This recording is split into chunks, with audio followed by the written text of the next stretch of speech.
Imagine being the quiet girl no one noticed until it was too late. Bullied, humiliated, and cornered in the school parking lot by those who thought she was weak. They were about to learn the hard way that silence doesn't mean surrender. What happened next made the entire school tremble.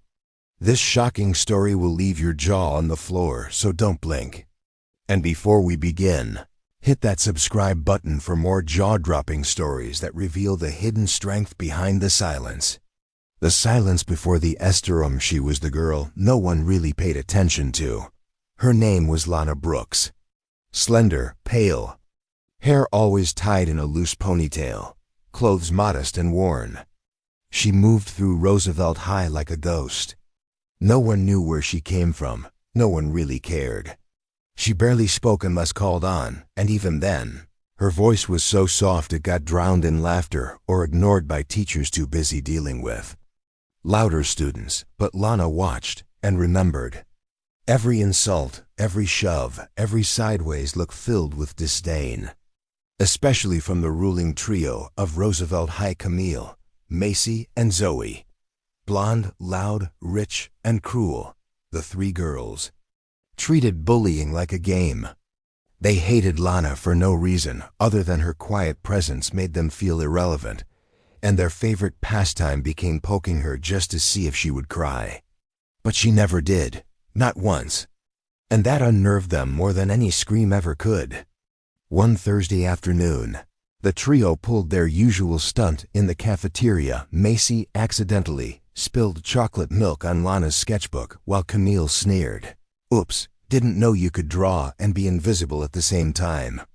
Zoe filmed it on her phone, like she always did, and posted it to their private Snap group titled #MutedMouseFails. But Lana didn't flinch. She quietly picked up her sketchbook, wiped it with a napkin, and walked out of the cafeteria like nothing had happened. What they didn't know was that Lana wasn't going home to cry. She was going home to train. Because Lana Brooks had secrets. And this time, the quiet girl had reached her boiling point. Lana had lived through worse than bullying. Her father, Major Daniel Brooks, a former Green Beret and hand-to-hand combat instructor, had trained her since she could walk. Not for fun, but for survival. They'd lived off-grid for most of her life after her mother's mysterious disappearance during a mission overseas. Lana's quiet demeanor wasn't a flaw, it was a defense mechanism. Built in military bunkers and remote forest trails where noise could cost you your life. She knew how to disable a grown man in under 5 seconds. She knew how to read body language, analyze threats, stay 2 steps ahead. But after her father died in a tragic car crash, the court sent her to live with an aunt in the city, back to school, back to society.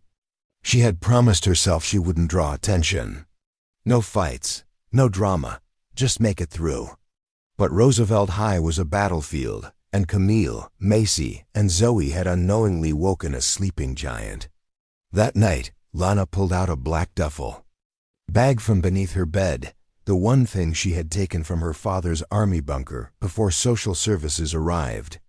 Inside were combat gloves, a field training manual, and a single photo of her dad that said in faded ink, "Be strong, baby. Girl, they'll never see you coming." That phrase echoed in her head as she began practicing shadowboxing, tactical breathing, ground defense. A week passed. Camille got bolder, Zoe got nastier, and Lana got faster, stronger, focused. On Friday, they struck again, this time cornering her in the girls' locker room, shoving her against the wall and tearing one of her sleeves. "Still mute, Mouse?" Camille hissed. Lana said nothing, just stared, but deep inside, something cracked, something ancient, something dangerous. And the parking lot would be where it exploded. It was after school. Rain drizzled gently as students hurried to their rides. Lana stayed late in the art room. She knew they'd come. Her instinct screamed it, so she prepared. Camille and her gang were waiting, hiding behind the parked SUVs near the far end of the student lot. "There she is," Macy whispered. "Let's finish what we started." As Lana walked calmly across the lot, Camille stepped out in front of her. "Where do you think you're going, Mouse?" Lana stopped. "Home." "Not yet," Zoe chimed, circling behind. "We thought you could use a little party." Suddenly, Macy shoved her from the side. Lana stumbled but didn't fall. She simply adjusted her stance, balanced, calm. Camille grabbed her by the collar. "You gonna cry now, or do we need to try harder?" Lana's eyes locked onto hers. "No, I'm done crying." That's when Camille raised her hand, a swing meant to humiliate. But it never connected. In a blur, Lana blocked it, twisted Camille's wrist, and brought her to her knees with a precise strike to the pressure point near her elbow. Zoe rushed at her from behind, but Lana sidestepped, sending Zoe into a car door. Macy charged, grabbing Lana's hair, but Lana flipped her over her shoulder with flawless judo technique, pinning her to the asphalt.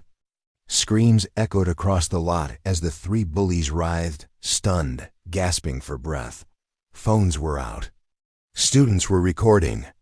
The quiet girl had just taken out the school's three top bullies in under a minute and hadn't broken a sweat. "You think being quiet means being weak?" Lana said, voice low but steady. "You never learned to listen. That was your first mistake." The video went viral overnight. Titled "Silent Storm," Girl Flips Bullies Like Ninjas, it spread like wildfire across TikTok, YouTube, Reddit. Students who once ignored her now stared in awe. The principal, initially furious, backed off after reviewing the footage. Self-defense, clearly. Lana wasn't punished. Camille, Macy, and Zoe were suspended and, more surprisingly, removed from their cheerleading and student body positions. But the biggest twist came a week later when a black SUV pulled up outside the school. Out stepped a woman in her early 40s, military-cut hair, sunglasses, combat boots. She entered the office, showed her ID, and within minutes, Lana was called in. "Your mother?" The principal blinked. Lana froze. The woman took off her glasses. "Hello, Lana." It was her. Major Serena Brooks, declared IA 10 years ago, now very much alive. "I couldn't reveal myself until the mission ended. But I saw the footage. You did good, baby girl. You made your father proud." Lana's world spun. She hadn't cried in years. But now she let a single tear fall as she hugged her mother tight in the middle of the office. The bullies never bothered her again. Some transferred schools. Others couldn't show their faces without reliving the viral humiliation. Lana remained quiet, but now people listened. And when the school formed a new self-defense club for girls, she was their founder, coach, and mentor. The same girl who once walked like a shadow now stood like a warrior.